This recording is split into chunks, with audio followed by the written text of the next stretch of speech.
Je rêvais que j'étais en bobette et que je faisais exactement ce que j'ai l'habitude de faire à tous les jours. Et comme je le fais à tous les jours, j'allais attendre l'autobus avec Sophie.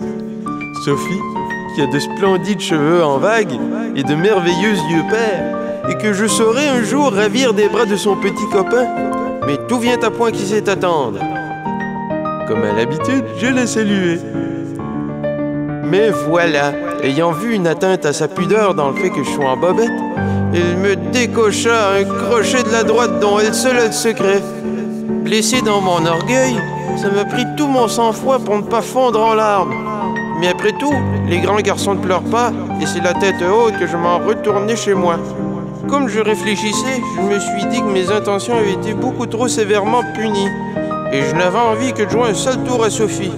Je suis donc allé vider une poche de sucre dans le réservoir de la voiture de son petit ami. Ça lui apprendra à ses chippies de me faire souffrir ainsi. Et c'est à ce moment que je me suis réveillé. J'étais bien content que tout ça ne soit qu'un cauchemar. Toutefois, avant d'aller attendre l'autobus et rejoindre Sophie, j'ai pris bien soin de ne pas faire la même erreur que dans mon rêve et m'habiller sans oublier aucun vêtement.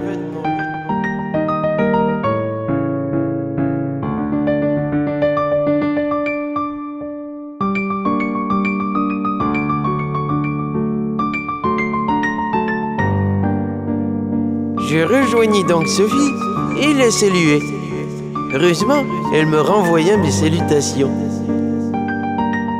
Dans un élan de candeur, je ne pus m'empêcher de lui demander si, par pur hasard, elle ne m'aurait pas vu en bobette dans son rêve qu'elle aurait fait la nuit passée.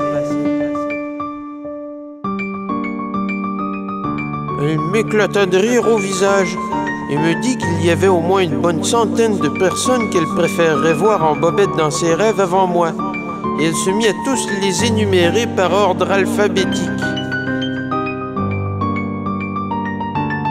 Blessé dans mon orgueil, ça m'a pris tout mon petit change pour ne pas fondre en larmes.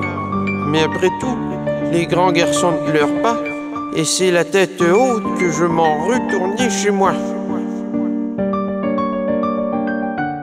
Pour être franc, je n'avais envie à ce moment que de jouer un sale tour à Sophie.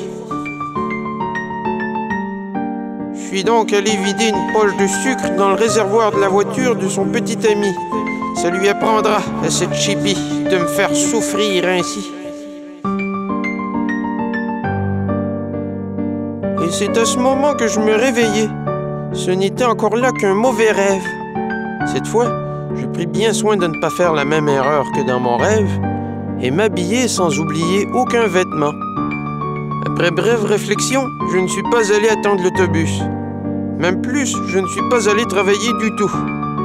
Je suis quand même allé vider une poche de sucre dans le réservoir de la voiture de son petit ami. Ça lui apprendra à cette chippie de me faire souffrir ainsi.